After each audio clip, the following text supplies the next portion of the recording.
How's it going, everybody? I am Donut. This is, of course, a Black Lives Matter, all cops are bastards and trans rights supporting channel. If you're not supporting that shit, get the fuck off of here. Now, I'm assuming that most people have seen the update video if they're watching this as it's coming out. If you're binging these reactions, let me just say, yeah, there's a switch in, environment here, back in the US temporarily. The audio, I hope, isn't too bouncy. Like, it might be a little bit echoey, but hopefully not. I feel like I've gotten that fixed, but this is the first, long test recording I'm doing, so hopefully that's fine. The lighting should actually be a lot better, so hopefully that's good. Let's, all that aside, let's get back into this. It's been a little bit of a break since I've seen 1x6, but I have rewatched 1x5 and 1x6. I guess, so I should say, it's a bit of a break since my last reaction, but I just last night rewatched 1x5 and 1x6 of Defenders to just get me back in the mindset of everything and, all that shit. So, we should be good. Just wanted to say, that's why there's a bit of a break here and all that stuff. Alright, let's get into this. This is the penultimate episode, Fish in the Jailhouse. Now, if that is a metaphor, I am completely unfamiliar with that metaphor. Fish in the Jailhouse. I can't even, begin to guess what that might mean. Like something that stinks as in terms of a fish in a jailhouse.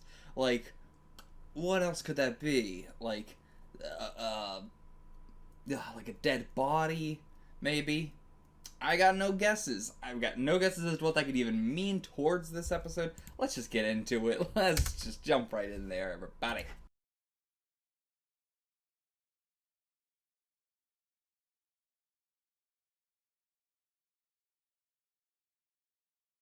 Alright, we are here for the discussion of 1x7, Fish in a Jailhouse. I'm Donut, I'm here with my fiancé. Thermites. We are once again in separate locations, having to do this over Discord and over everything, so... Yeah. Sorry about that. Really enjoy it when we can do these discussions together, but unfortunately that's the way it has to be right now, hopefully temporarily for just a little bit. So, in this episode, I want to talk about the fight. First of all, let's get that out of the way. That was the big highlight of the episode, and then we'll go back and talk about the rest of the episode. So, first off, when they were first going up to the fight, I thought it was going to be like, okay, these are some interesting team-ups. We got Jessica with Bakuto, we got Matt with Gao, we got Luke with Murakami, but no, that wasn't actually, it was just, so, constantly mixing up during the fights and everything like that, which I do appreciate. Yeah. We just came off of Iron Fist, which did have a lot of one-on-one fights, and so, where they would all be in one location, but would be having their own one-on-one fights. So, this was, I think, a nice change of pace from that. And I feel like in general, most of the seasons, it's just, we don't really get, a bunch of people being able to have one-on-one fights just because there's usually one character. It's Jessica's gonna fight somebody, or Matt's gonna fight somebody, or Luke's gonna fight somebody, but there's not really anybody else to have a fight. Meanwhile, Iron Fist, we had 3 people. But yeah, so that was exciting to see. The only one who had a definite just matchup was Danny versus Elektra. That was our definite matchup fight there. Yeah.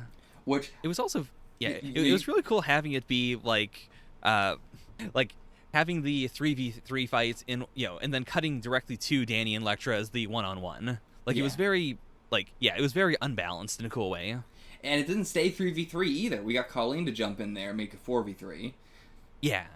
And, it's a good thing Colleen did jump in there, because everyone was handling their own very well, but the Defenders were definitely on the, downswing right as Colleen was coming in to help them out there. And again, I gotta give Colleen credit. Iron Fist, all the characters of Iron Fist are so elevated. We have them 3 just facing... fingers of the hands, and then Colleen has to come in to help them as well. Again, Colleen, the only person here who has taken out a finger of the hand, even if they come back to life, still, it's more than anybody else has ever done. But we also have Danny facing off against Elektra, who is supposed to be able to have taken on all of them, and he's not successful, but I mean, nobody was really successful in this one. It was kind of just a big skedaddle. So, Yeah, like, I wonder if, like, they didn't skedaddle when the door was opened. So, they just skedaddled because they were like, alright, you know what, we thought we could handle this, we can't, let's get out of here. Yeah. But it makes sense because we're now left with the three most cautious ones. Yeah, like their whole MO has been, we need to stay in the shadows, we need to survive. This was a clear, like, maybe we can go on the offensive a little bit and, or, at least hold them off. Mm-hmm. But it makes total sense to me that they would not stick around, or they wouldn't, like, push their luck trying to kill someone. Yeah. I'm glad we got to see a little bit of chi from them all as well. That was nice to get. Yeah. Mostly with Gao. Primarily with Gao. But it seems like they all have some semblance of that. Just that Gao has the big push thing. Yeah, she's the one where it's very obvious that she has, like, a chi move, whereas the others are more just, like, elevated in the way they can fight. Mm-hmm. Like, yeah, Murakami, I got a little bit of that from. Bakudo, I didn't really get much at all, but I assume they were trying to... The fight wasn't cut the best. It was a lot of cuts, a lot of not interesting directing, but the choreography was a lot better. Just the directing was not. Yeah, I'm really curious as to, like, why that is. Because it seems like, this didn't seem like the Iron Fist, everyone was told how to do this, like, 10 minutes before they had to film it. Yeah, I mean, this was a nice set piece. There was a lot going on. There was stuff they couldn't coordinate. Like, a lot of their fight scenes could be happening anywhere, and so I think that's why it's also, like, they can get choreographed in, like, 10 minutes. But these seemed like, this was, like, the big fight, so they wanted to really do a lot with it. And the final fight we get with all of them might be less so, might be more so. It really depends. Yeah. Like, I think the stuff where they can do anywhere tends to look worse, whereas the stuff that's very, like, environmental dependent is much cooler. Yeah, fully agree. Yeah. And, like, I feel like that everybody got to have some really cool moves during this. There was a lot of, like, I would have liked more team-up stuff, but I appreciate, like, all the little, moves that everybody got to do. Seeing Matt fight in his costume alongside everybody else who isn't in their costume is not something that I would have thought about being as funny as it is, and as cool as it is. Like, it's funny in the, like, scenes where they're not fighting, but then in the scenes where they are fighting, it's actually really dope to have this, like, one costumed guy here who does feel like he is holding his own. Even like he felt like the one who's holding his own the most in the fight, even though Jessica and Luke have, like, super strength, but Matt was the one holding his own the most. Yeah, it is really cool that the Defenders has been, like, pushing the idea that skill is better than just having raw power. Like, Danny tends to be, the one on top in terms of the four. Okay, sorry, a little bit of technical issues there. Start again with the Danny thing. Just that, like, Defenders has really pushed the idea that, like, Danny is the one with the most training, and he tends to feel like the one on top the most. And then you have, like, Matt right below, because he's also very well trained. Like, he does more acrobatic stuff. And then Jessica and Luke are the strongest physically. Like, they have superhuman strength. But they don't tend to, like, be that impressive to me. Like, they have really cool set pieces. But in terms of a fight, like, they're really hindered by the fact that they don't really have, like, a defined way of fighting. They kind of just go in. Yeah, to go more into that, I think, like, Danny is the one who has trained his entire life in martial arts and in being, like, resisting stuff like torture. Like, assumingly he would be the same with, like, Sawande, where he would have resisted any amount of torture and whatsoever.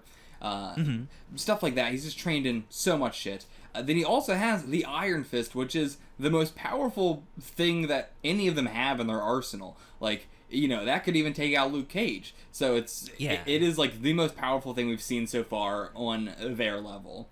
So he has got the training and the power all in one, where it's like he can hold his own as well as Matt can in most situations, but then when he needs to bring out that big firepower, the tank firepower, he can bring that out.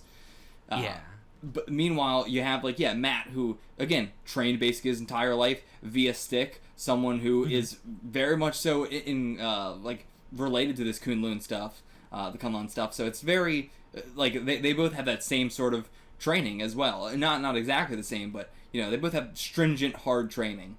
And Matt has, like, a lot of other just straight up, like, superpower-like abilities he can do that he's been using more and more, like, just being able to, like, he doesn't have to see an elevator. He can just know where the elevator. Like he's a good like human map. He knows where anything is at any given point in time. He can fight in the darkness. He's got a lot of shit that he can do that even Danny can't do, and that obviously some of the others can't do. But yeah, Matt is like a clear like second B tier under Danny in terms of like, not in terms of power, but again in terms of like how well they can handle themselves in fights and how unique they are in terms of what they can do. Then Jessica and Luke are basically on the same level simply because like Jessica has way less power than Luke does, but she is more nimble than Luke, which I would say like sort of evens them out, especially because Luke has again not learned how to fight in the slightest bit whatsoever, despite having been in a boxing ring sort of thing where he was winning all the time. He doesn't seem to like he has that sort of, if he was fighting in a ring with someone who didn't have a weapon, maybe he would, handle himself better. But out in the streets where they have weapons and they have, ninja tactics and shit. Again, anytime he's gone up against somebody with martial arts, whether it's been Danny or, these guys or whatever, or Stick. Stick kind of just made him pass out, but still, like, he's can't hold his own as well against people who are fast and nimble and can, Sawande getting the pressure points on him, like that works on him, even if he's got the bulletproof skin. So he's too slow. Every move he makes is far, far, far too slow. Whereas Jessica is the least strategetic person on the planet.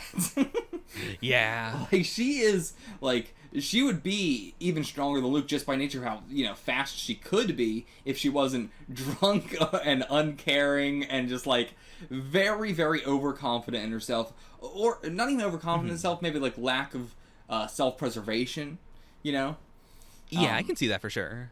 But yeah, she does not have that like quick thinking on the feet. She kind of is just reacting to everything and just taking in quick shots when she thinks she can get in a quick shot, rather than like these guys. You really have to be using their own like power against them, using their own tricks against them, and various shit like that. Because you're not just throwing a punch at them; you're never gonna connect.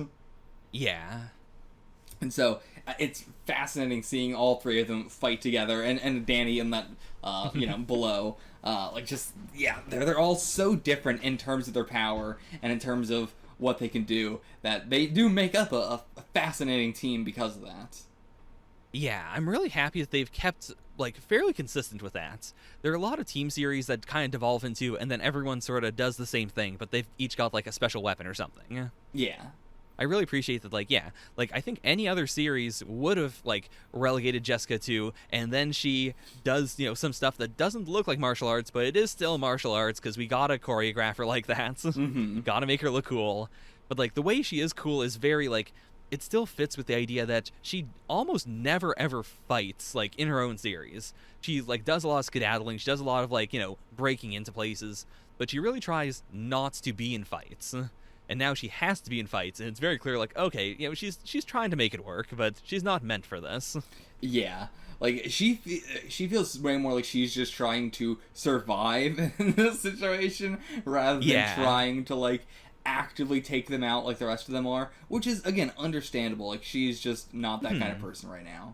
And yeah, I think it's, again, I love series that do the you being more powerful does not mean that there's no tiers of power of if Matt and Danny fought seriously, I'm pretty sure Matt would be able to fully take out Danny. Danny would have to get in that Iron Fist, but even then that's dodgeable. So I think that Matt, especially with his new weapon, would definitely maybe be able to take on Danny. Definitely maybe.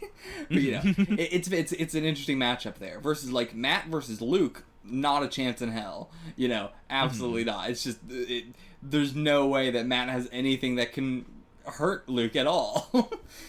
Yeah, Matt is 100% the better fighter, but Luke can just stand there and keep on taking the punches and then, clap him in the head. Yeah. Meanwhile, Sawande can get in the pressure points. Danny has, the Iron Fist. But, they're, it's all dependent on, what skill set you have rather than how powerful are you. Yeah.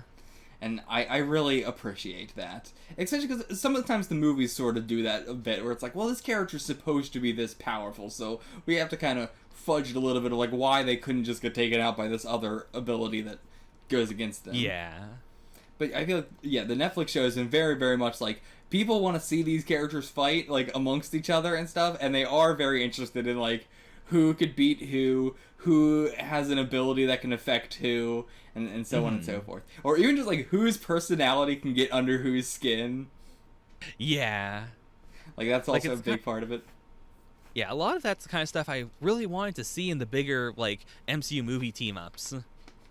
Yeah. Because, yeah, whereas, like, the team-ups tend to do a lot of, we're going to just sort of give everyone a base level of strength, and as the characters, get stronger and stronger, everyone has to, be at a certain level. Like, even the completely normal humans outside of their, like, armor or whatever, they just need to be more generally durable, because we don't want to deal with the fact that they're so squishy. Yeah, like Civil War is a great example of that, of like not acknowledging that these characters are not on the same skill level at all. And that's fine to have. It's more interesting to have it that way, rather than trying to act like they're all in the same powerhouse level. And so I really appreciate that Defenders has not been doing that. There's the skill level of every character, villain or hero, has been vastly different. And like even like Gao on their side is so much more powerful and more strategic and a better fighter than any of the rest of them are, except for like maybe Sawande was very good as well. But at the same time, he got his ass handed to him by Luke, so Yeah. Like, it's not that interesting to see like Bakuto just kind of not doing something for like half the fights, but I do appreciate that, it does make the dynamics very different than if all three of the fingers were equally, as strong as one another, and they're all doing kind of the same thing against everyone else. And especially when you have characters like this, like none of the, like Luke doesn't really have to worry about them too much. Like there's not much they can do against him. But for the others, a dude with a katana is still a dude with a katana. Like it doesn't matter if he has superpowers or not. Like Bakuto should have some chi and stuff like that, which seems to be his ability to like fucking disappear and shit as well. Like he also has that ability, which all the ninjas seem to have, but I don't know if that's chi or if that's just the thing that every superhero and villain is able to do. But either way, again, a dude with a katana is still dangerous. And, they still treat it as being dangerous, which I appreciate. Yeah. Especially if they have that poison on their weapons, too. Then that could also be a whole aspect of it. Yeah. One of the only complaints I really have with the hand and Defenders is that we haven't really had... the hand ninja from Daredevil Season 2 that were unbelievably scary, and if they nick you once, you're dead. But I also understand that as a, like, they've stayed away from that since Daredevil Season 2. It was a clear, like, that was a big deal there, but they didn't want to deal with every single fight being, and if they touch you once, you instantly die. Yeah. Like, especially because Danny gets cut up a fuckload in Iron Fist, so they definitely didn't want to do that. Yeah. Like, we did get that, and we got the poison in Iron Fist again at one point, but, like, it wasn't even for Danny, so. Yeah, or Danny did get... Yeah, I just also remember that, Danny fought the spider lady who, like, had the poison needles. Sure, but that's not the, like, this poison, if you get poison, it's gonna kill you. Because he just kind of, like, shucks that off his body. Yeah, and he was poisoned for a while before he did the big, I'm gonna shoot all the poison out of my veins. Yeah, meanwhile, like, Colleen had, like, the slow-acting poison. Yeah. Yeah, but I think it's also, again, they can't really do much of a... They can't make anybody look too powerful this season, just because I guess they don't have the budget for it, or the imagination. Like... I don't know what it is. Like, I really wish they would just commit harder for CG stuff, or just, like, going heavier on effects that are gonna look a little bit janky, but at least then we understand why these characters are as powerful as they are. Because, again, none of these three characters, as you just said, feel as powerful as the ninjas from Daredevil Season 2. And that is very true. I have to kind of, like, push that out of my mind a bit and, like, really take this show on what it says rather than what we see. Yeah. But, like, that is a downside as well. Like, Defenders is not going to be a very evergreen show just by nature of them not putting a lot of effort into what you see, and rather just putting a lot of effort into what you know. Versus a show that has really shitty CG or really shitty special effects is going to hold up way, way better, because at least they showed you it, and you're going to remember that. Yeah. But yeah, I think going with what we're told from the show, like that's really what I have to put myself in the mindset of. Especially Yeah. with shit like Electra, where it's like, boy, I have to just put my mindset of like, this is very, very bad, very powerful. She is a powerhouse. Mhm. Because yeah, like the fight with Danny this episode was not that good. It was pretty rough. I mean, just in general, Mhm. they've been having Danny job a lot more this season, just by nature of like, well, if we don't have good choreographers, then Danny can be weaker because we don't know how to choreograph him well. Yeah. It's a very weird. But even when we had like the whole like tournament thing in Iron Fist, and that was still not that well done. That was a very like, Danny doesn't seem that powerful considering these are the people he's having to go up against. But we know he's this like insanely powerful person. And like Yeah. even in this show, they constantly talk about him like he is, he's their tank. He is the one with the biggest firepower. Yeah, either they don't have the good choreographers, or the good choreographers, can only do so much, and they're having to rely on a lot of, not so good choreographers. Mm-hmm. I mean, this is what happens when you're just pumping out season after season after season without giving it time to Yeah. breathe. Like, I'm glad we have all these seasons and everything like that, and especially because it got canceled, and so who knows if we would have even gotten this much if they had let it go on longer. But at the same time, that is definitely why we're not able to spend as much money on each season and each thing. Yeah, like the turnaround between Iron Fist and Defenders was like next to nothing. Mm-hmm. Yeah. And so it's a little bit like iffy because of that, but at the same time, I think I would have preferred that, because if I didn't prefer that, then I wouldn't have gotten more. Yeah. Either way, I think that's all about the fight. Do you have anything else you want to say about the fight? I mean, one, just the Bakudo doing the slash to like turn on the gas into fire was so Yeah. fucking cool. Like, that was directed very, very well. I want to give a big shout out to that. Mm-hmm. Very, very badass. Mm-hmm. Just in general, like, the fact, like, again, I think, like, they definitely had to have chi because, like, a normal katana could not just, like, cut through concrete like the way they were doing. Yeah. So I think that was supposed to be Bakudo's chi, is, like, he can cut through the concrete blocks. Mm-hmm. Murakami could have had a bit more in the fight, though, I do think. Like, Murakami, I really love so much, but fight-wise, we haven't gotten a whole lot from. Yeah. And especially Really with him hoping they get- being the hunter, yeah. I would have wanted more. Yeah. Like, hopefully the remaining fingers get a little more spotlight in the in the last episode. Mm-hmm. Yeah, like, there's no like lower level people for them to kill, because I definitely would have wanted Murakami to kill somebody. Like, I think that would have elevated him a lot, because that's supposed to be his whole thing, being the hunter, being the guy who's covered in blood and gets his hands all in there and everything. Yeah. And like, I don't know how they're gonna do that.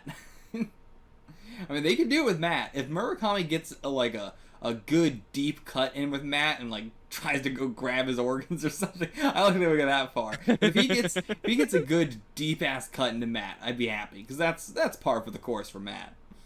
Yeah. And yeah, we could do like a time skip before Daredevil season 3. He could be out for a while. Jessica's also got the super healing, so we could do that as well.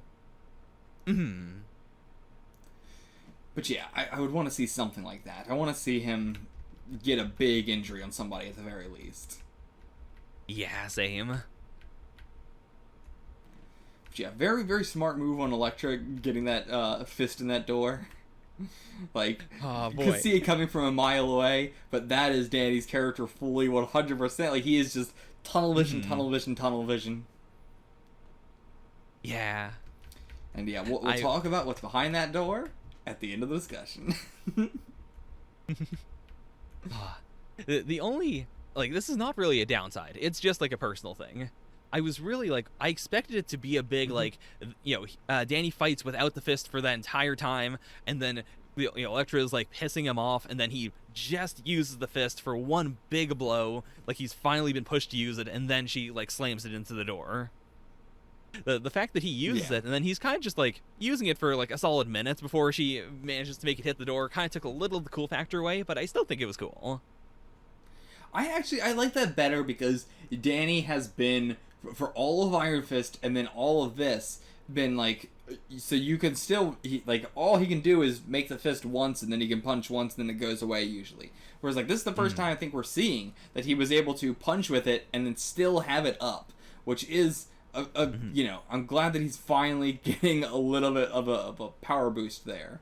Because, I mean, You know, the other ones, I'm not like, oh, I want to see them get stronger. But Danny, we have a clear path that we know. Like, we know he can get to the point of having 2 Iron Fists on both hands. And so, I really want to see that. And I don't know if we're ever going to see that, because I do know in the comics it's mostly just that he just has the one fist as an Iron Fist sort of thing, right? I'm pretty sure.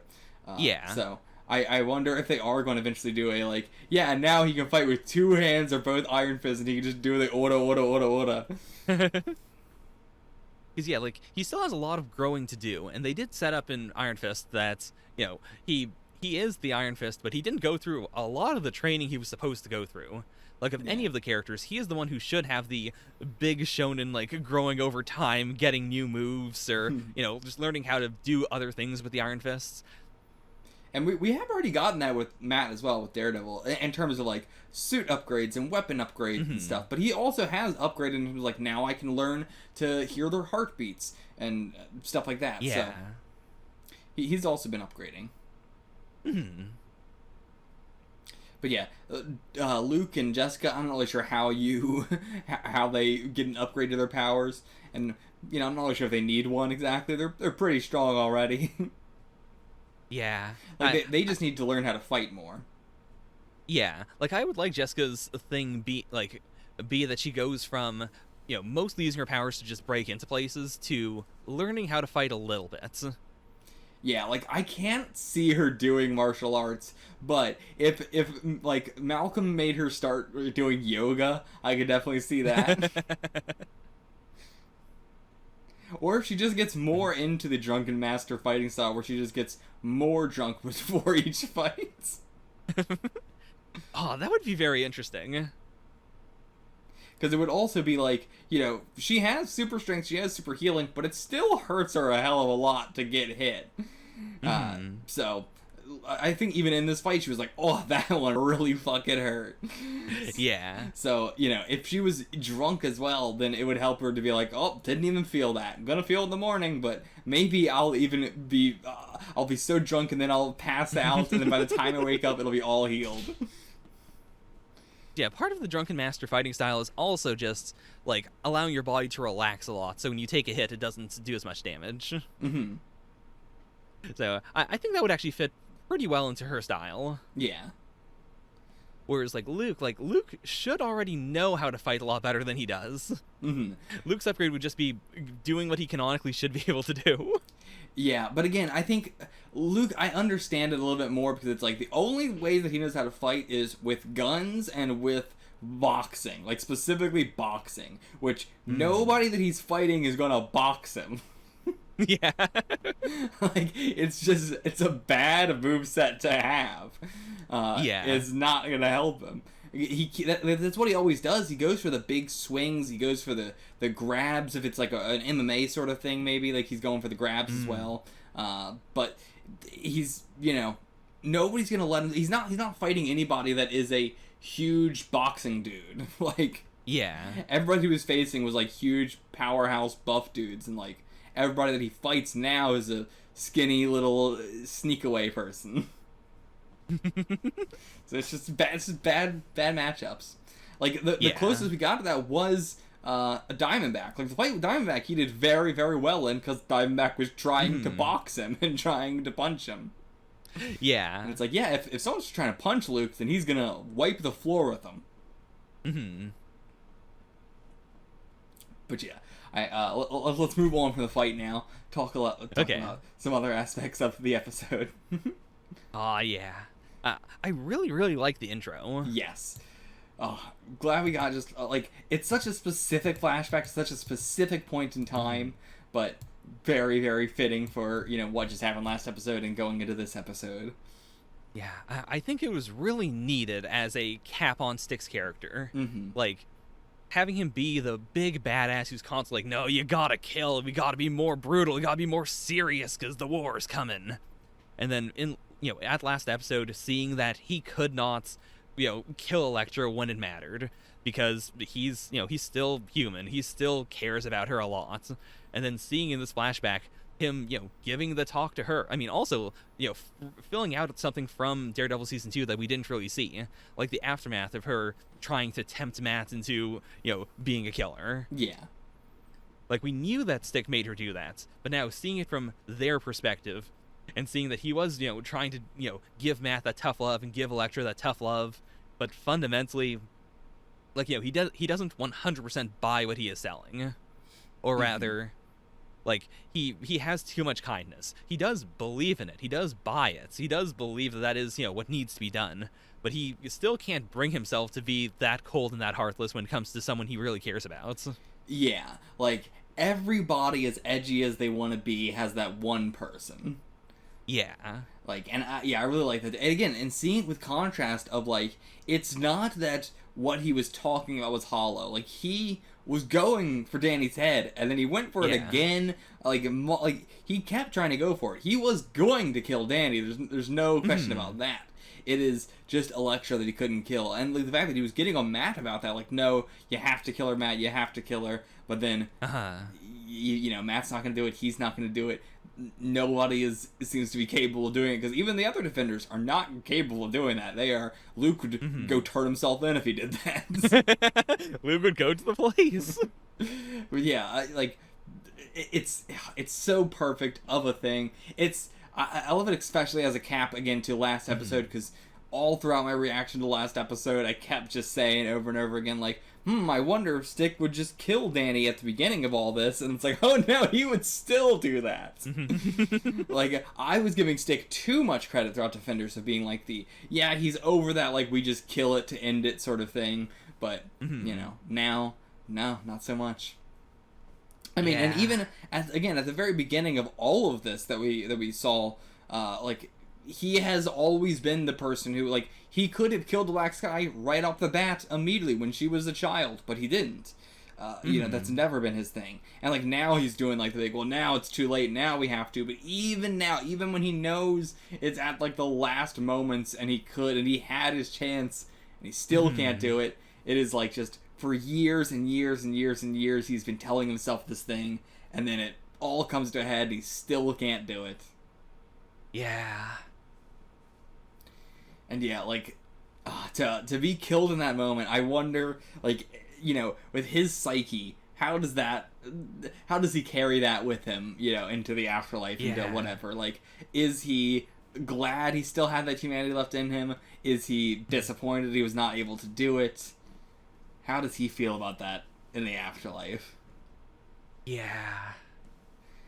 Oh, man. And, like, it's gonna all get fine, it's all gonna get sorted out, but, like, still, I wonder, like, in those moments, did he regret his actions, or did he think, like, you know what, I'm glad I wasn't able to go that far. I'm glad I still had some humanity left in me. Such a fascinating end for his character.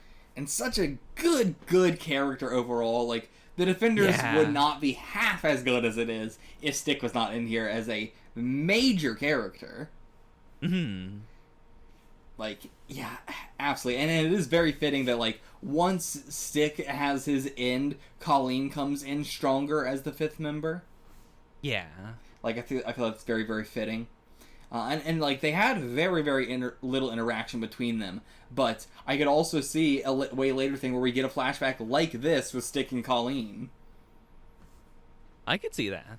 Like, it would not be as, they don't have as much of an emotional connection or anything like that. But I could certainly see us getting, like, they did bond a little bit in that, like, brief time where they were talking and everything. Because, I'm curious as to, how their conversations went. Yeah, especially because, like, she has some sort of a connection to Kunlun. Stick, is very much Kunlunaboo. And there's some things you can talk to, you can tell a stranger that you would never tell to someone you really care about. So even in that aspect, she might know something about him that's, like, even Matt might not know. Yeah, very, very, like, very possibility. Absolutely. There's so much that he knows. The one thing I was surprised about is, like, we never got, like, what Stone was, We never got what the hell that was about. That whole end credit sequence. That could still come up. Like, you don't need yeah. Stick to be around. Yeah, that could be the big, I see Stick died, now I'm here. And, like, I don't know what that could be, because it's not the Chaste, you know. It doesn't seem like he was working for anybody, but, like, you know, maybe just, like, a second party that he was affiliated with. Maybe. Yeah, I've got no clues. I'm sure there was a big, like, if you know what this is from the comics, you know what we're hinting at. But, like, as an outsider, it's a big, I don't know what the fuck that could possibly be about. I mean, even I don't really know what they might be doing with that, if they're doing anything. Or if they were planning, or, you know, yeah. Yeah. Also, still sticking on this flashback scene, just the contrast between, like, Elektra dies, she's buried in the ground, they dig her up, they put her through the substance, she crawls out of the substance like she's being born, and now she's, like, in these, like, locked prison rooms and everything like that, and, you know, wearing, like, this very, very vampire get-up sort of stuff, and, like, so much, like, color has left her and everything like that. To contrast that with, like, her arriving on this scene in this fancy car with a, like, one of the raise-up doors and everything, and they're out there just looking at the big skyline of the city at night. So different into, like, where she was as a person to, like, where she is now as the Black Sky. Yeah. It's also such a strong contrast for Stick as well, because we knew that, like, the Chaste was somewhat powerful. Like, they had connections. Like, Stick sent an assassin after Elektra in Daredevil Season 2. And, like, it was a very fancy assassin. Like, there was a lot to the Chaste, and we don't really get to see that or feel that much, because, you know, in Defenders, they kind of are all dead by the time the season starts. Yeah. But it's still very much like a fall from grace for him, where he is down to basically just himself, like begging Matt and Danny to, you know, to follow this through and save the world. And, like, the fact that, I'm not sure how much we talked about it last episode, I don't remember how much we went into it, but the fact that, again, the Chaste raised him from, like, the prison system and everything is very fascinating as well. Like, he has always been the guy with nothing that has been raised in this makeshift family sort of situation, even if, you know, didn't seem like it was much of a family situation, but still, with Elektra it certainly was. And then when he had Matt as well. But, and then now we have, like, all of the Defenders are sort of searching for that family. We really hit on it a lot with Danny, but really they all are. Like, Matt is having a big falling out with, you know, everybody that he knows and loves. Jessica's been pushing away all the people that she knows and loves because of her superhero shit. Matt because of his superhero shit. Luke has been trying to distance himself from Harlem, even though he, like, at the same, he's got that weird thing going on where it's like he really wants to help Harlem, but he also really doesn't want to help Harlem. And so he's been kind of distancing himself while also helping and that sort of thing. And then, like, Danny is, you know, the obvious one. Yeah. But, so, it's interesting that, we're having, like, that happen with all of the cast of the Defenders, and, like, that's where Stick came from as well, and Stick has just been, like, now that they're all dead, is searching for that as well. Like, everybody's just searching for this family. Yeah. It's a very strong theme. And meanwhile, also, the Black Sky and Alexandra, you know, more Alexandra than the Black Sky, but tore apart the Hand as a dysfunctional family. Yeah. Like, the Hand definitely has a lot of that, like, high-class family that's, you know, like, constantly backbiting each other, constantly trying to kill each other, but, you know, they're still family at the end of the day. Like, like, you even have, like, Gal is that kind of role of, like, the grandmother who, by age, is, like, ranking over the mother, but the mother is so much more, like, well, I'm the younger one, and I'm in charge, and I am the aggressive one, and everything like that, and so even the grandmother sort of falls in line and is trying to get the rest of the family on board. Yeah. Like, they definitely have a big dysfunctional family energy. Yeah, seriously. And so, having Elektra, having the, like, the Runch brought in, the, like, the outcast to be the one that then comes in and just decapitates her, and it's just like, and now I'm running the family. Yeah. And I don't care about what any of you want, I care about this specific thing. And I only care about, and you guys also care about it, but it's for me mainly. Like, it's so fascinating seeing that happen there. Yeah, it's just... The themes of Defenders are pretty good. They're not as strong as each individual's, in each individual series' themes, but they're still pretty strong in their own way. Yeah. Like, they're doing a good enough job. There's some holes here or there, but overall I'm really enjoying the package. I also, at the beginning of this episode, really enjoyed so much more the all the Defenders laying on the ground. Then we last go to Matt, and the siren lights are flashing on him, and you're panicking of like oh fuck. Like, I didn't think, like, how are they gonna tie this to him? It just, like, immediately was this big, like, oh shit, this is a very bad situation. So much better than when they did that in Daredevil. I think it was in season 1, where he, like, the police, like, come up to him where and that's where the episode ends, and then the episode starts with him just running away. Like, it really felt like a cliffhanger. Like, oh no, how's he gonna get out of this? But he got out of it just by running, just throwing something at him and running. And it's like, well, that was disappointing. Whereas, like, this was a good, like they didn't do it as a cliffhanger, because every fucking Netflix MCU thing, the cliffhangers are so bad and so not a thing. Like, this one was actually good, though. This one was a good ending cliffhanger.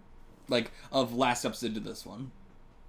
Like, in terms of mattering and everything. But yeah, in this episode, the Matt with the flashing lights and everything was a much better, like, oh no, how's he gonna get out of this one scene than we got originally in Daredevil. So, yeah. Really loved that. That was a very, like, heart-racing, oh fuck, panic scene.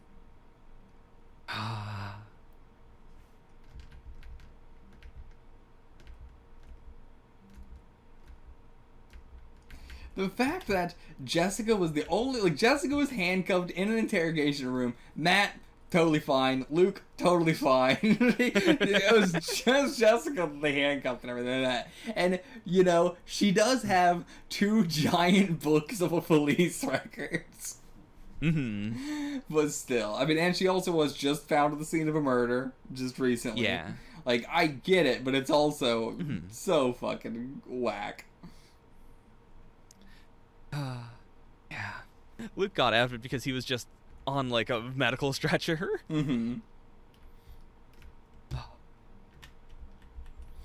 But, like, Matt got out of it just because they didn't think he had superpowers. And it's just like, that's, like, the only real reason. Like, they were just like, well, you're just a normal lawyer, whereas she is a person with superpowers. Yeah. They treat him and also, the people with superpowers so strangely. Like, there's clearly, like, power discrimination. There's that line where that one cop's just like, oh, if we might just lock you in a room with those two powered people. Yeah, like, specifically just saying, like, I'm gonna lock you in a room with 2 superpowered people. And, like, we know who he's referring to, but also saying it as that broad of a line is definitely, like, very intentional as well. Of, like, I'm not just saying these 2, I'm saying, like, that would be bad because it's any 2 powered people, and you would hate that. But yeah, they're also so, like, suspicious of him when he is a lawyer. When, like, so many of their worries, complaints are addressed with just, he is their lawyer. He was there because they were doing something, and he's their lawyer. He's here because he's their lawyer. Yeah, like, to be fair, Matt did a very bad job about making himself seem innocent there. Because almost everything could just be explained away with, I'm their lawyer. And they just would not say that. Yeah. And he also let them talk too much. Yeah. I mean, that's been just a constant in the Netflix series as well. Of, like, he's there, he knows, he will say occasionally, like, don't say anything, or I'm here as your lawyer, but then someone will keep on talking, and then he'll be like, yeah, sure, or he'll just start talking and be like, yeah, I'm just gonna tell you about this. Like, yeah, he has a lot of good lines, but then he also has a lot of moments where he's just, like, really dropping the ball and letting them talk when they really should not be. Because, yeah, again, just the more you say, the less that they're gonna let you guys do. and like Yeah. you cannot just be working with him in this way. Mm-hmm. Like, it would be one thing if it's like working with Misty like we were at the end of the episode, where it's like, okay, tell me how much time I need to hold these guys off. Or like in Daredevil with the one guy where it's like, okay, the only way the Daredevil's going to be able to handle some shit sometimes is to just have the one police officer be like, alright guys, there's nothing going on here, let's move on, and then let him do some shit. Or to just like hand over evidence straight to him. But yeah, like, he doesn't really have a plan with dealing with Misty. Like, it definitely... There's a lot of just suboptimal heroing in this, in this episode. And that's not bad, necessarily. It's just, it is very glaring. It's very, like, I feel like, either, Matt or Luke would, talk to Misty a bit better about the situation. Yeah. As opposed to just sort of, like, saying, like, well, like, the information they give her is not really helpful with their case. Like, they're not moving towards a situation where, they're being let out temporarily or something. Like, they kind of just box themselves into the situation where it's like, well, I guess we have to just break out through a wall. Mm-hmm. Like, yeah, that is... I don't know how the fuck they're going to reconcile this situation. Like, I can't see how they're going to have these charges dropped in any way. Like, how are they going to get out of this without just being on the run, just being in hiding? Yeah. Because, like, in a more comic booky series, I could see them going for the, and now we have proof that we saved New York and we'll get a pardon because of that. But yeah. The Netflix MCU does not have that tone. I cannot imagine that happening. Like, yeah, this is a comic book, I could buy it so much more, but not for something like this.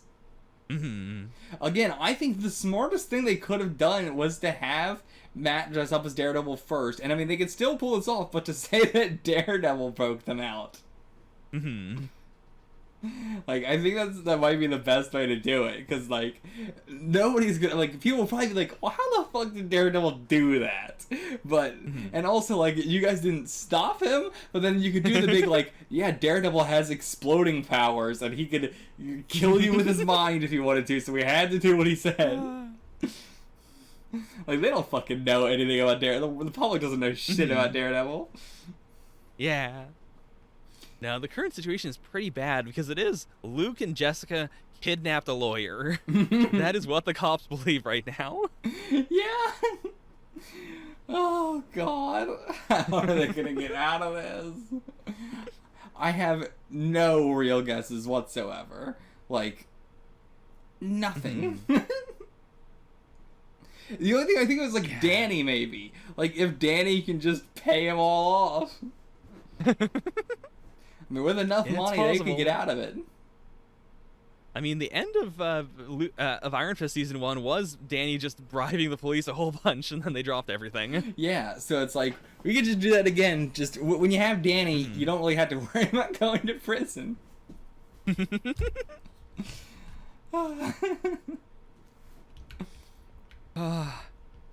Luke Cage Season 2 had better not end, or like, it better not start with Luke just coming out of Seagate again. Every fucking time. I mean, he's like, oh, I'll go back there again. It's no problem. It's whatever. Like, the main problem is like, I want to be out so I can spend time with everybody else. But he's like so comfortable with it at this point, just like, yeah, whatever. I might go back to prison. Who cares? That's just my life. Colleen's storyline as well, I have been super enjoying just all throughout Iron Fist and then going in here to Defenders. Like, again, I'm glad that, one, all their storylines are picking back up exactly where we left them, and we're not doing a big, like, oh, anything that happens in Defenders is not really gonna matter. Like, I'm very glad that... Yeah. Like, yeah, Defenders seems like it's gonna be a must-watch. You have to watch it to keep track of all these character storylines and where they're going.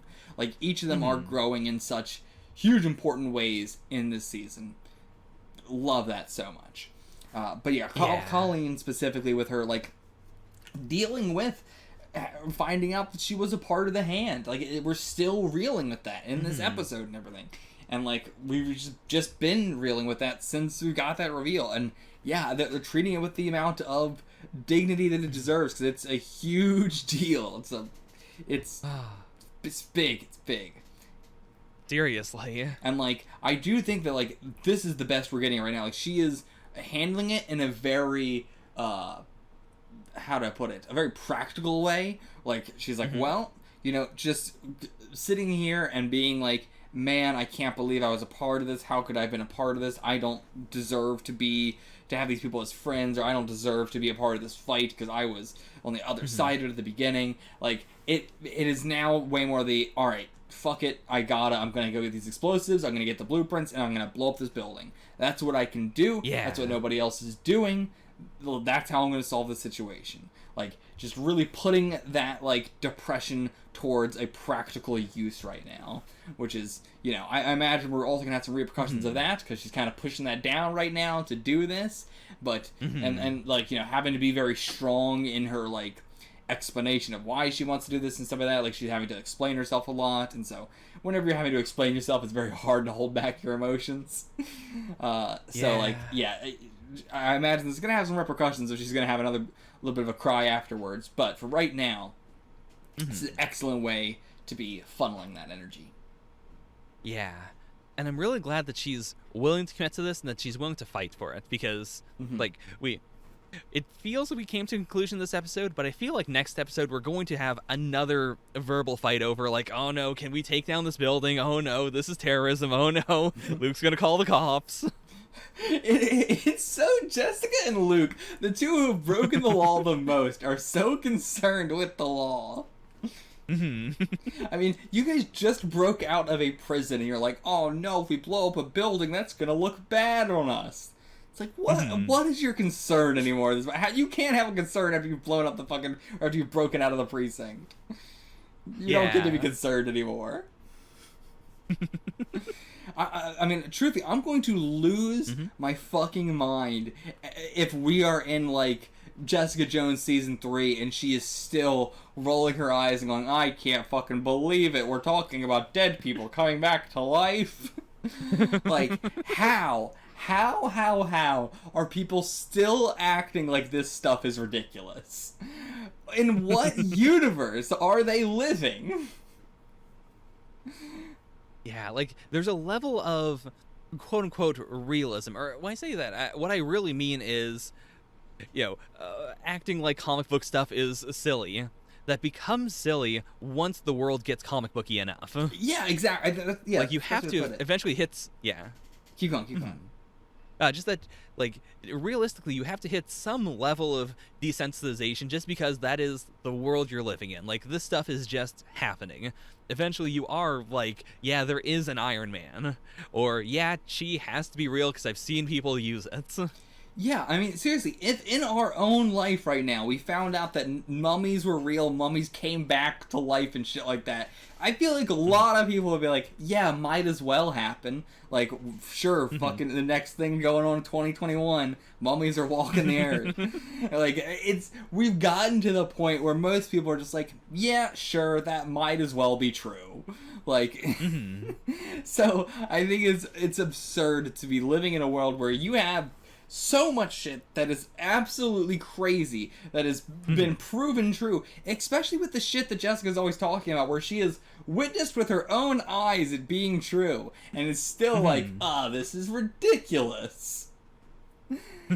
It's like, come on, you just fought a guy who could control the minds of anybody on planet Earth. Like, what are you doing? How are aliens have attacked? Gods are real. What else could be more ridiculous? Like, yeah, I think you hit it on the head. So much of the stuff wants to be realistic by saying that stuff is silly, but it's so much more silly to imagine that there is still people thinking that's silly. Like, specifically people in their position. Like, if you just went out to, or if you were just talking to Misty about Danny fighting a dragon, like, sure, she would find that ridiculous, because the dragon is another level of ridiculousness. That's, like, another level of, like, okay, well, like, mummies I know exist. I know mummies, the concept of them, what they are, exist. Coming back to life, I can imagine that happening. But, like, a dragon being real is a lot more harder to buy. There's certain stuff that are, like, people being resurrected from death. It's like, that's pretty easy to buy in this world. You know? That's not that crazy. So yeah, I think it's wild that they still have these conversations. But let's move on from that. Sure. I was actually while we're on this topic, I want to give a shout out to the Super Serious 616 podcast. Oh yeah. If you like actually that, like, what would it be like to live in a comic booky crazy world like this? That's exactly what that podcast does. I love it so much. They go through like the Silver Age of comic books, starting at the start of the Marvel Universe through. It's excellent, and so like I think that's also like why I am like getting into this so much, because I've been listening to that a lot, and it's like, yeah, this is not how people would react to this sort of shit. Like, you're so far into this already. And especially, again, it comes down to the fact that it's Jessica saying it, like, someone who has seen this stuff. So, this episode, Foggy did a big character, like, turnaround sort of thing. Not quite fully 180, but he's getting there, you know? Yeah, like, it's still within, the Foggy that we know and love. It's just like he I don't know has about that, waves. I mean, I would say he has waves. Like, ever since like he learned about Matt, like, that was a big, I don't really like what you're doing. But ever since then, he's had, like, ups and downs in terms of how much he's willing to support Matt. Yeah, I guess that's true. That's true. Like, I feel like a lot of times the way that he's helping is not in a very good way, versus this one was, but it still was with some bad ulterior motives. Yeah, I can agree with that. But I do appreciate that he is at least trying. He is a much, much better friend than Karen is, for sure. Yeah, Karen is not great. Not at all. Like, Karen is in this really bad position of, like, I want to feel bad for her in terms of she is just being roped into this when she doesn't want to have anything to do with it. Like, despite, like, there's nobody coming after Matt Murdock, and yet Matt Murdock is still trying to, like, protect them all in case they do. Yeah. Right? But, like, and even then, like, she's just like, why am I having to get wrapped up in this shit just because I know you, just because we used to have a past relationship and stuff like that? Like, that's insane. I can't believe this is my life now. And that is all very sad and very true and very, yeah, that fucking sucks. But then, when you also have at the same time her just really, like, I don't want anything to do with you, Matt, we're not friends anymore, but I'm still going to lecture you on how you live your life, is then when it's like, well, now I'm mad at you for this. Yeah, you can't really do both. Like, again, I think Karen is I don't think she's a bad character. I think she's a very, very good character. She's just, not a good person for Matt. And, like, they both deserve much, much better. They both deserve people that aren't each other. Yeah. It's like, that's a good way of putting it. Karen needs somebody who is just the most, I am a businessman who runs a business and I make the money and I want a family. Like, that's who she wants. She wants someone incredibly stable and incredibly normal. Whereas, like, yeah, Matt thinks he wants that, but he does not want that. He does not want that at all. He thinks he does, but he really wants somebody like Elektra. Yeah, and he's been getting more and more, like, understanding of his own feelings. Like, Elektra coming back has been, a big, he's really had to confront those feelings now. Whereas, like, in Daredevil Season 2, he got to a point where he was like, well, I don't want someone like Elektra, and I'm sure somewhere out there she would say the same. Yeah. Like, once someone is dead, they can't really argue. And now that she is back, he's had to really think about it. And, like, yeah, that's probably the happiest he's ever been is when he's been with Elektra. Every other time is him suffering so much, him being depressed and sad and mad and just terrible place. Versus when he's with Elektra, he might not be doing the best stuff, but he's the happiest. And, like, sometimes you gotta put your happiness above everybody else in the world. Like, he puts everybody in at least New York on his back, and then he's standing on his own shoulders, where it's like, sometimes you gotta put yourself first. Yeah. I mean, like, it's exactly like what Misty said to him of like, sometimes you gotta worry about yourself first, Matt. Like, you put everybody else in your spotlight, that you're letting yourself just get run ragged. Mm-hmm. And so Elektra's not making it out of this alive. No way in hell. I mean, it would be amazing if she got the substance and just was immortal, and her and Matt would just date and it'd be like, and it's all happy. But that's not how anything ever goes. Mm-hmm. Especially, I mean, now that she's come back, I don't trust that she doesn't have the big bad brain. Yeah, I mean, I think she doesn't. Like, she has,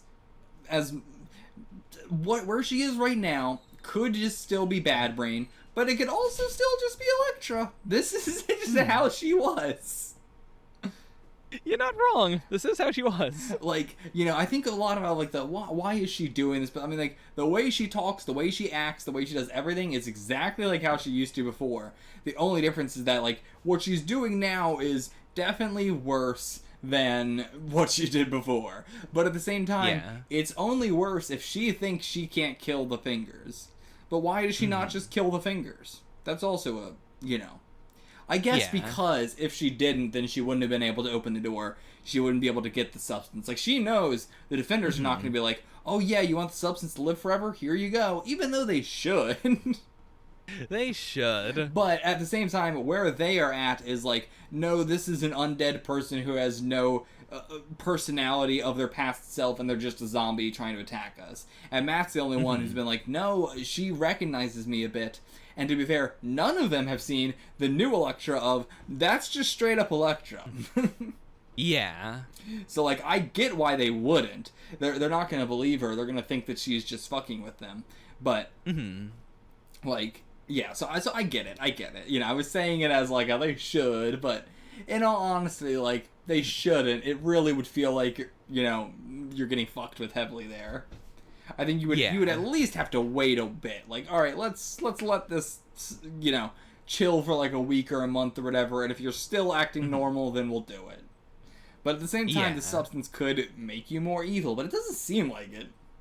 No, like, when I think of, the substance making you bad, it is more of just the Herald thing I was of, thinking that too. like not doing it right.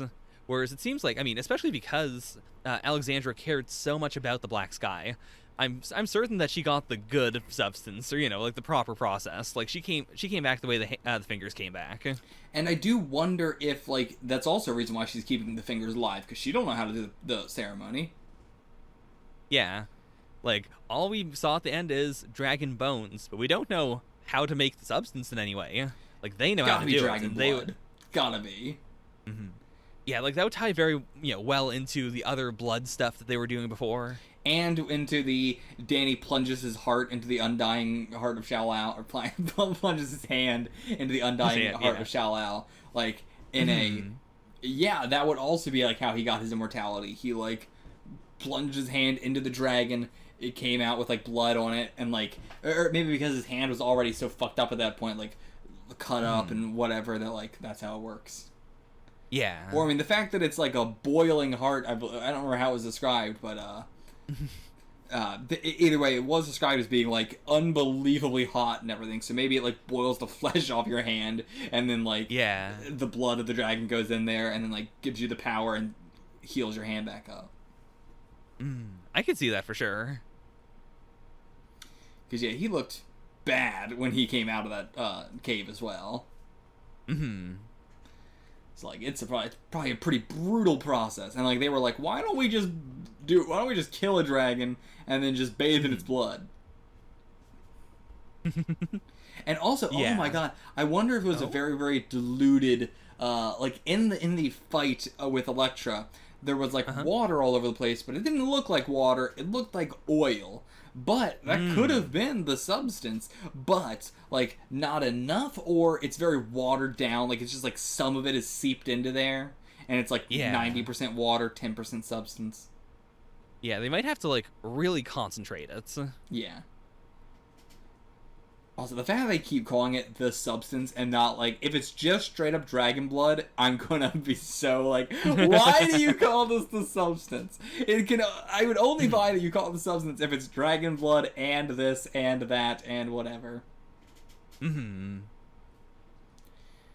As well as, like, the fight with Gal that Danny had, or I guess it wasn't the fight with Gal that Danny had, but where he was going to do the tournament, and him and Gal, like, did that whole, like, ritualistic, like, we're about to play a game sort of thing. Like, yeah, like the cleansing ceremony with the water. Yes, the cleansing ceremony.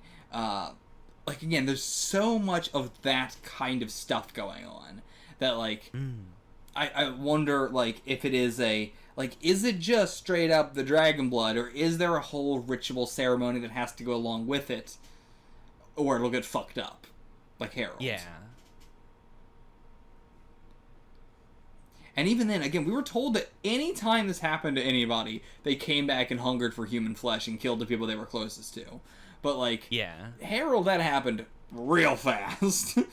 Elektra, it's happening in reverse. Yeah.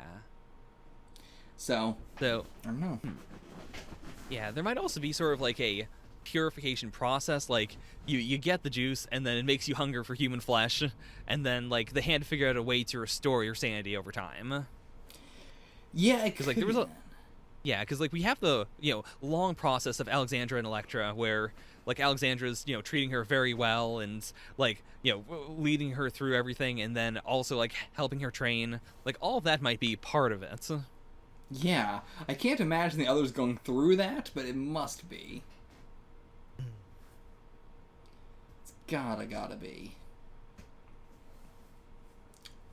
But yeah, also, it's very unclear on how the fingers do come back. Like, Harold just had it in him, so when he died, he would come back. Whereas the others, is it if they could, I guess, most of them have also been decapitated, which we know works, but yeah, if Sawande wasn't decapitated, would they be able to bring him back to life, or do you have to have the substance in you when you die? Well, no, because Elektra didn't, so... Yeah, Elektra definitely didn't. Yeah. See, I guess you don't have to, but that was definitely the case with Harold. Yeah. Again, unless they threw him in a swamp that was the runoff. Oh no! Oh no! Is Harold just Swamp Thing? I mean, Harold also had the big glass coffin that he was using, so... Which we never figured out what that was about. Oh man, there's so much small stuff throughout all of the Netflix stuff that we still don't know. Yeah. But I do appreciate that. We got these hanging threads. I hope they get wrapped up in time, I would hope, like, because Defenders did get, like, I say Defenders when I just mean the Netflix stuff, but the Netflix stuff, it did get canceled at a point. Like, I'm not sure if they were planning to do more or whatnot, because a lot of them had, like, 3 seasons, which are quite a bit for this sort of stuff. Yeah. The way I understand it, like, the Netflix MCU was just going to be trucking on, like, it was meant to just keep on going, and the cutoff was just arbitrarily, like, before Jessica Jones Season 3 came out. Okay, but, like, they still put out that one. Yeah, they still put it out. But it was just a, like, Marvel has said, now we want, now we're canceling everything, now we want all the stuff back. Right. But so I hope that, with that being the case, that this stuff does get all wrapped up and isn't just, like, left out on the cutting board. Yeah, same. That would be disappointing. At the very least, I would want the show writers or whoever to come out and do a Lost OVA where they just like came out and explained half the shit that truly didn't matter but was nice to have a little bit of an explanation for anyway. Yeah. I would want something like that at the end of all this, just like, what was Stone? What were the plans for everything? Or even just like a video of somebody who knows the comic references and just be like, here's what was probably gonna happen. So anyway. Oh yeah, I'm sure that exists already. Yeah, it's got to. But yeah, I hope either way that they do wrap up, all the small stuff that is inconsequential, doesn't truly matter, but I would like to have little explanations for it anyway. Yeah. Lastly, I think we covered pretty much everything, but I do want to say, you said we think you're going to have a long discussion about the do we blow up this building or not next episode. I am going to say that I think we've nipped that in the bud. Like, I think I was very surprised at how on board Matt was for this, but I think that really helps a lot.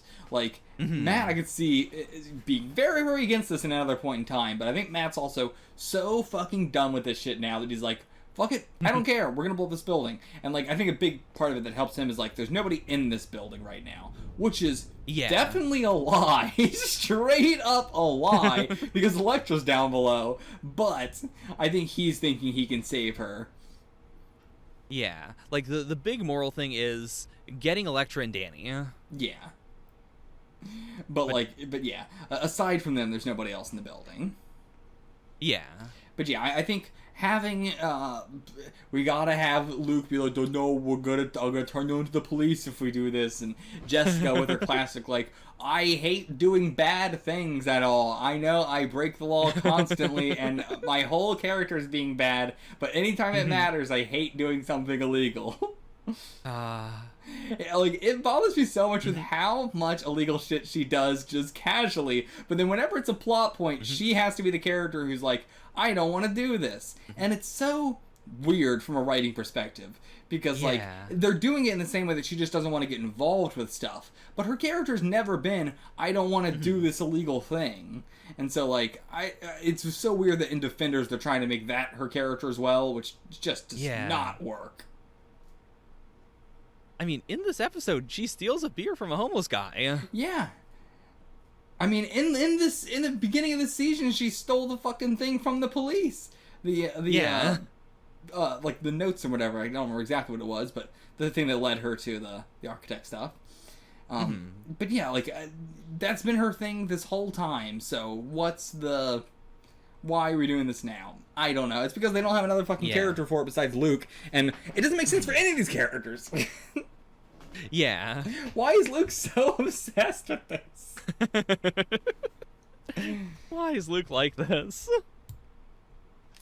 But yeah, I think that's all we've got for this episode. What do you think the final episode is going to be?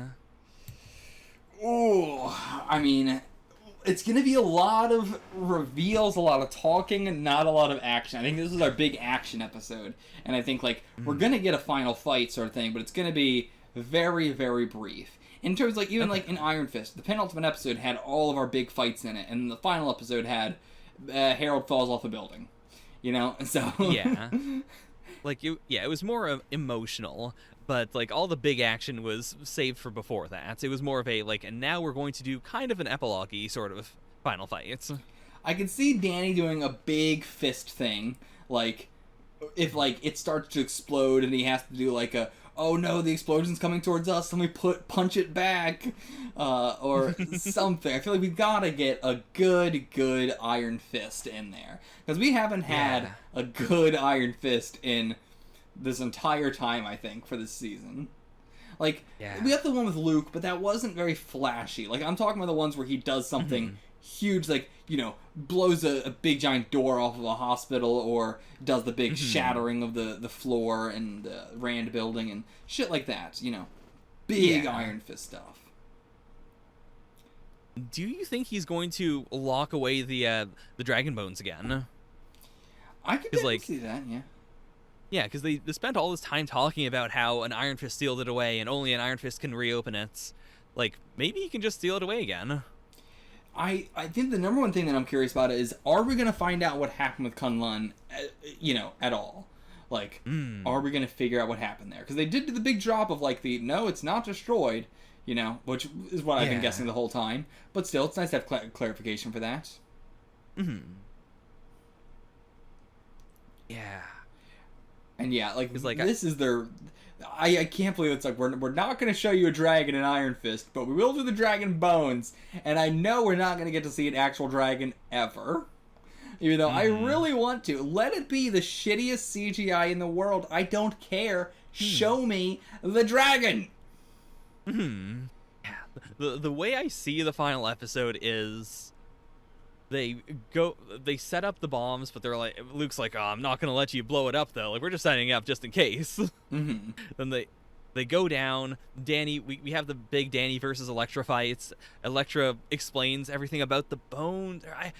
I don't know. I don't know how we're getting the exposition about the bones. I guess the fingers have to come back and say, listen, we need the bones. Yeah, or Danny can explain a little bit of it if he knows something about it. He looked very confused, but he might know something about it. Yeah, that might be more of just there's no way Dragon Bones could be here. I don't know how it would work if Kunlun is here. Like, again, it definitely teleported somewhere or something like that. And so, if it is just this is Kunlun, then, like, I don't know how that would work, but that's a possibility, but I don't know how. It is. Oh. And, like, why is this going to destroy Manhattan? Because, like, we've had the big blackouts, but that is not what they said before. They said, like, this is going to destroy Manhattan. Yeah. Maybe they're going to bring the dragons back to life? Maybe. Can you put bones in the soup and it brings them back to life? Maybe when you get the dragon blood, it blows up everything above it. I mean, that never happened before. They've already used the substance, so... Yeah, I don't know what the fuck their goal was. But it also says this is so deep that, like, it could be that Kunlun just teleported down here. And that was the earthquake. I mean, that wouldn't really line up timeline-wise at all. No. Yeah, like, Kunlun would have to be, like, in between for a while. Yeah.